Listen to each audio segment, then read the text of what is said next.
Не знаел за да може да демантира. Ова е одговорот на вице-премиерот Артан Груби на прашањето дали фирмата Арберија Дизајн, фирма блиска до ДУИ и еден од нивните главни финансиери, ќе го добие тендерот за печатање на учебниците.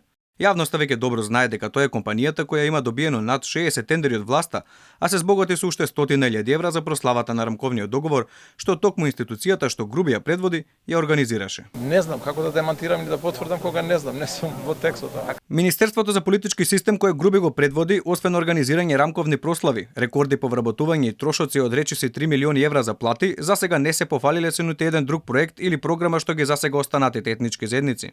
Го прашавме директно, што се сработиле во неговото министерство, освен рамковни фестивали. Ја издвои само така наречената академија што се организираше повторно во деновите околу рамковната журка, но пак не спомена ниту еден друг проект за меѓуетнички односи. Инаку основната причина заради која постои неговата институција. Имавме одлична политичка школа за млади лидери, на која што учествува и македонци, и албанци, роми, турци, власи, срби од сите заедници.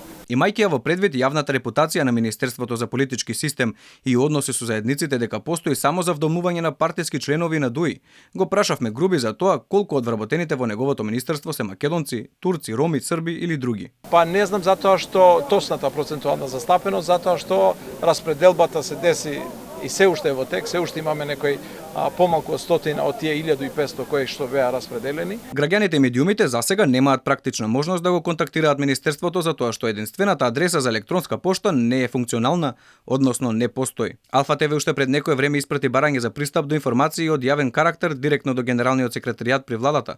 За тоа колку вкупно вработени има министерството на Груби, која е етничката застапеност на вработените, просечната плата, како и нивниот степен на образование. Од Делинденска ни одговорија дека не биле надлежни, не знаеле. Па прашањата ги препратиле во кабинетот на Груби. Ве известуваме дека прашањата во врска со вработените на Министерството за политички систем не се однесуваат на Генералниот секретаријат, односно ниту е создател или имател, туку на Министерството за политички систем и односи со заедниците каде се испратени прашањата на надлежност и постапување согласно Законот за слободен пристап до информациите од јавен карактер.